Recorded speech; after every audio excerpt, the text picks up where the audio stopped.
Am I the only one in the world that does not care about these Labubu toys and that they are worth a whole bunch of money? Just another fad, right? Well, what if I told you one of them sold for $10,000+ last week on eBay? Yeah, welcome into the channel. I would be amiss in my duties of covering hot items to sell on eBay and things you should be flipping to make some money if I didn't cover the summer craze of these Labubus, which are some viral, ugly, cute toys from, I don't know what these things are. I'll put one up there. I seen one at my local lagoon that they were giving away as a bingo prize to some little boy, and he won it, and some grown 40-year-old woman walked right up to him and said, "I'll give you 30 bucks for it right now." And you better believe that kid wanted some ice cream and pizza money, and he gave her the Labubu for $30. Pretty nuts. Anyways, this one has a retail value, this particular one that sold last week, of $85. And it sold for $10,500 on eBay, making it the most expensive to ever sell and 125 times its retail MSRP price. The grayish brown doll is rocking Vans streetwear, including sneakers designed by the popular skater brand and the Vans sweatshirt, and a blue and orange hat reading The Monsters, the series of Labubu characters it belongs to. I'll put the screenshot up in the corner as always. Why? Why are people paying so much money? Is this like the Tickle Me Elmo craze, just not quite as bad?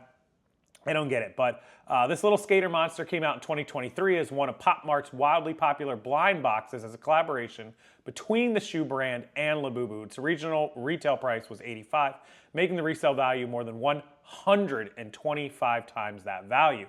Labubu became a hot commodity on the secondary markets, and experts have told Forbes they can make legitimate investments driven by Pop Mart's limited supply model. Their unique look and general appeal will make them a strong market collectible for years to come, predicted Lori Verderame, a collectible appraiser with her own show on the History Channel.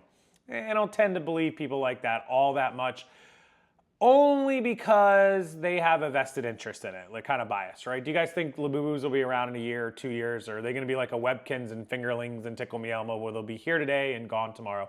Let me know in the comment section. Alex Fung, a pop culture consignment director at Golden Auctions, that's Ken Golden. If you haven't seen The King of Collectibles on TV on Netflix, pretty good show. I do like Ken Golden. It is a little staged, but it is reality TV, but it's still a good show. It's Golden Auctions. It's called The King of Collectibles, I believe.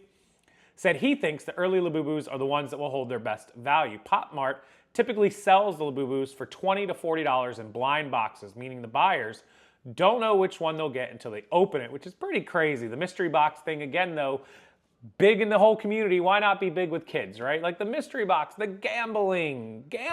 What is it with this world and gambling? Whatnot? Whatnot? But it's the so-called secret Labubus, the limited editions with the odds of getting one in a blind box as slim as 1 in 72 or even 1 in 144 that are flipping for thousands on resale sites. This other one is the secret edition of Catch Me If You Like Me, recently sold for $2,000 on eBay. I'll put another screenshot up for you guys as I read this story. Another example of that is from 2024. That one's called the Catch Me If You Like Me doll. Labubus sell out instantly during their weekly drops, with in-person restocking at their stores at 10 a.m. Friday and online 9 p.m. Thursdays. People have lined up before dawn, describing release days as Labubu Hunger Games in the UK, with Labubus sometimes pulled from stores over chaos and fighting. The creepy, toothy creatures were first designed a decade ago by Hong Kong artist Casing Lung, who said they were inspired by Nordic mythology and supernatural folklore. Is there really fights going on for Labubu? I gotta see this. Let's check it out.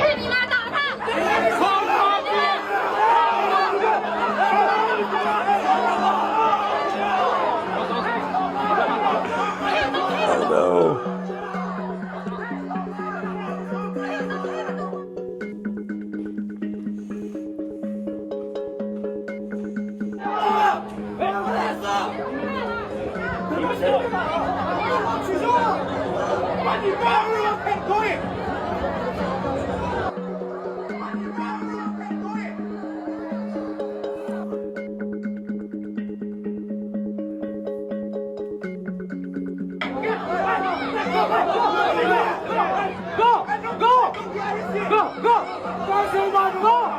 Wow, so apparently the fighting over Labubu dolls is actually a real thing, a la Tickle Me Elmo from decades ago. Yeah, so I guess that's the story on these creepy little suckers. They're worth some money, people fight over them, and for some reason, they're in love with them, their kids are in love with them. I don't know, you let me know in the comment section as always. I appreciate it, and make sure you hit that like button, subscribe to the channel.